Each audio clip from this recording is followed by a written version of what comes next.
Okay, so here's the motherboard in the case. You can see, hopefully, there's a screw missing there. Um, Out there's a screw missing there. I have to put it in. And the other, I'm working from the outside in, so it pushes the motherboard against the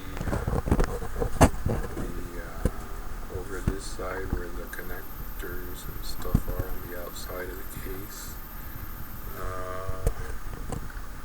And just slowly work your way in, take your time. There's a fan, so the motherboard to orient yourself with. The power supply should be here. It does have actually a vent for the power supply, but I don't think I want the fan blowing hot air and dust into my motherboard, so I prefer it pointing down. Let me show you the other side with the connectors. You can see they're already in place. So,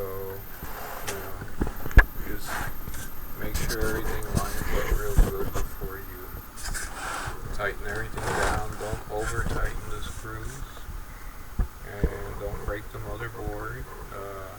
Ground yourself against the chassis with your bare arms. Keep your arms on the metal chassis at all times, and that should keep you out of trouble. It should be a pretty simple install.